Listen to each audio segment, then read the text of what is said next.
નમસ્કાર, ભાવિન્સ કિચનમાં આપનું સ્વાગત છે. મિત્રો, આજે એક એવી રેસીપી લઈને આવ્યો છું તમારી સમક્ષ. તે કદાચ જ તમે ટ્રાય કરી હશે, જેનું નામ છે ચાઇનીઝ કેરટ પાસ્તા, એટલે કે ગાજરમાંથી બનાવેલા પાસ્તા, અને એને ચાઇનીઝ ફ્લેવર આપ્યું છે. તો ચાલો આપણે સ્ટાર્ટ કરીએ રેસીપી. તો સૌપ્રથમ એના માટે 250 ગ્રામ ગાજર લીધા છે મેં, અને એને બોઇલ કરી દીધા છે. અને એ ગાજરને એક મિક્સર જારમાં ટ્રાન્સફર કરશું અને એમાંથી એને ક્રશ કરીને પ્યુરી બનાવશું. જુઓ, આ રીતની પ્યુરી બનાવવાની છે. હવે એમાં સ્વાદ પ્રમાણે મીઠું એડ કરશું અને 1 ચમચી કે અડધી ચમચી તમારા સ્વાદ પ્રમાણે લાલ મરચું એડ કરશું. બસ આ જ 2 વસ્તુ આપણે અંદર એડ કરવાની છે ગાજરની પ્યુરીમાં. એટલે હવે એમાં 1 કપ કે અડધો કપ જેટલો ઘઉંનો લોટ એડ કરીશું અને એને બરાબર આ ગાજરની પ્યુરી સાથે મિક્સ કરીશું અને એક આ રીતનો ડો તૈયાર કરશું કે આપણે રોટલીનો લોટ બનાવીએ ને તે પ્રમાણેનો લોટ બનાવવાનો છે આપણે. જુઓ, આ રીતે સરસ મિક્સ કરીને આ રીતે આપણે ડો તૈયાર કરવાનો છે. અને એમાંથી આપણે એક લુઓ લઈને એને રોટલી વણીએ ને તે પ્રમાણે વણી લેવાનું છે. એકદમ રોટલી બનાવીએ ને તેવો જ લોટ રેડી થશે અને એમાંથી રોટલીના શેપની આપણે ગોળ બનાવીને તૈયાર કરવાની છે. જો આ રીતની રોટલી બનાવવાની છે. હવે એને આપણે એ રીતે કટ કરીશું કે ટ્રાયંગલ શેપમાં એના નાના નાના પીસ બને. તો એક કટરની મદદથી આપણે આ રીતે એને કટ કરીશું. જુઓ, પહેલાં 2 ભાગમાં કટ કરી દેવાના, પછી વચ્ચેથી એને નાના નાના ટ્રાયંગલ શેપ આપશું. જુઓ, આ રીતે આખી રોટલીને આપણે કટ કરીને તૈયાર કરવાની છે. જુઓ, આ રીતે કટ થઈ જશે. હવે એક પીસને આ રીતે આપણે આંગળીની મદદથી ફોલ્ડ કરતા જઈશું, ધીરે ધીરે ધીરે ધીરે. જો સરસ ફોલ્ડ થઈ જશે. અને આ રીતે આપણે પાસ્તાના શેપમાં નાના નાના પીસીસ તૈયાર કરવાના છે. જુઓ કેટલું લુક સરસ આવે છે એનું. આ રીતે બધા આપણે પાસ્તા રેડી કરી દેવાના છે. પછી એને આપણે પાણીમાં બોઇલ કરશું. આ પાસ્તાને આપણે પાણીમાં બોઇલ કરવા મૂકીશું. મેં પહેલાં પાણી ગરમ કરવા મૂકી દીધું હતું ગેસમાં, અને આ બધા પાસ્તા આમાં એડ કરી દઈશું. અને લગભગ 10 મિનિટ આપણે બોઇલ કરવાના રહેશે, એટલે સરસ એ બોઇલ થઈ જશે. જો આ રીતે ઉકળવા દેવાના છે એને પાણીમાં. હવે આપણે મસાલો કરશું. તો એક પેનમાં 2 ચમચી તેલ લઈશું.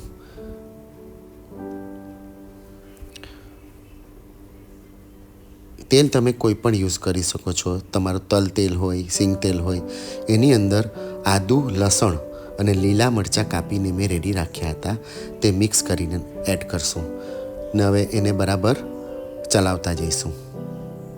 આ મસાલો બરાબર શેકી લઈશું, આપણે સાતડી લઈશું તેલમાં. હવે 1 ચમચી ડાર્ક સોયા સોસ લઈશું. આપણે ચાઇનીઝ ફ્લેવર આપવાનો છે પાસ્તાને, એટલે ડાર્ક સોયા સોસ લઈશું આપણે. અને પછી એને બી બરાબર મિક્સ કરી દઈશું. હવે એની અંદર મેં લીલી ડુંગળી, લીલું લસણ 2 ચોપ કરીને રેડી રાખ્યું હતું, તે એડ કરી દઈશું આપણે. એને બી બરાબર મિક્સ કરી દઈશું અને આપણે સાંતળી લઈશું. જુઓ, એનો કલર ચેન્જ થઈ ગયો છે. હવે સ્વાદ પ્રમાણે મીઠું એડ કરી દઈશું. હવે મિત્રો, આની અંદર આપણે પીનટ બટર એડ કરવાનું છે, પણ પીનટ બટર સ્વીટ નથી લેવાનું. અનસ્વીટ આવે તે પીનટ બટર આપણે 1 ચમચી એડ કરશું. એનાથી એનું ટેક્સચર એકદમ સ્મૂથ અને ટેસ્ટ પણ સરસ આવશે. બરાબર એને મિક્સ કરી દઈશું અને થોડીવાર કૂક થવા દઈશું. જુઓ, બરાબર કૂક થઈ ગયું છે. આ રીતે કન્ટિન્યુ આપણે ચલાવતા જઈશું એને. જો એનો કલર ચેન્જ થઈ ગયો. હવે અડધી ચમચી જેટલી આપણે ખાંડ એડ કરીશું, એનું ટેસ્ટ બેલેન્સ કરવા માટે. પછી એને પાછું મિક્સ કરી દઈશું. તમે ખાંડ નહીં ખાતા હોય તો એને સ્કીપ કરી શકો છો. હવે આપણે જે પાસ્તા રેડી કર્યા હતા તે બધા આપણે આ પેનમાં ટ્રાન્સફર કરીશું. હવે એને મિક્સ કરી દઈશું બરાબર.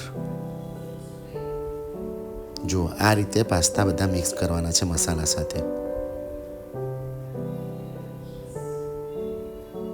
એકદમ ઝડપથી અને ઇઝીલી બની જાય છે આ રેસીપી, અને હેલ્ધી હોય છે, કારણ કે પાસ્તા બી આપણે ઘરમાં જ બનાવ્યા છે, આપણી ઘરની વસ્તુઓથી જ. જુઓ, આ રીતે કૂક કરવાનું છે એને. પાસ્તા થોડા નરમ થઈ જાય, મસાલામાં મિક્સ થઈ જાય ત્યાં સુધી આપણે કૂક કરશું. હવે થોડી વાર એને ઢાંકીને કૂક કરશું. જુઓ, આપણા પાસ્તા ઓલમોસ્ટ રેડી થઈ ગયા છે.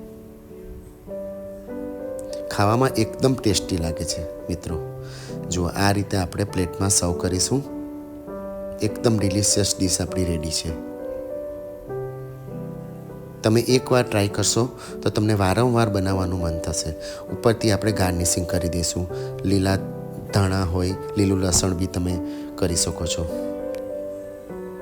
તો તમે મારી ચેનલને સબસ્ક્રાઈબ ના કરી હોય તો મારી ચેનલને સબસ્ક્રાઈબ કરી દેજો. બીજી રેસીપી સાથે આપણે જલ્દી મળીશું. અને બેલ આઇકોન પ્રેસ કરવાનું ના ભૂલતા, કેમ કે બેલ આઇકોન પ્રેસ કરશો તો મારી નવી રેસીપી આવશે એટલે તમને તરત નોટિફિકેશન આવી જશે અને તમે તરત મારી રેસીપી જોઈ શકશો.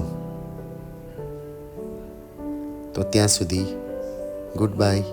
નવી રેસીપી સાથે જલ્દી મળીશું. Thank you very much. જય શ્રી કૃષ્ણ, જય સ્વામિનારાયણ. આપનો દિવસ શુભ મંગલ રહે.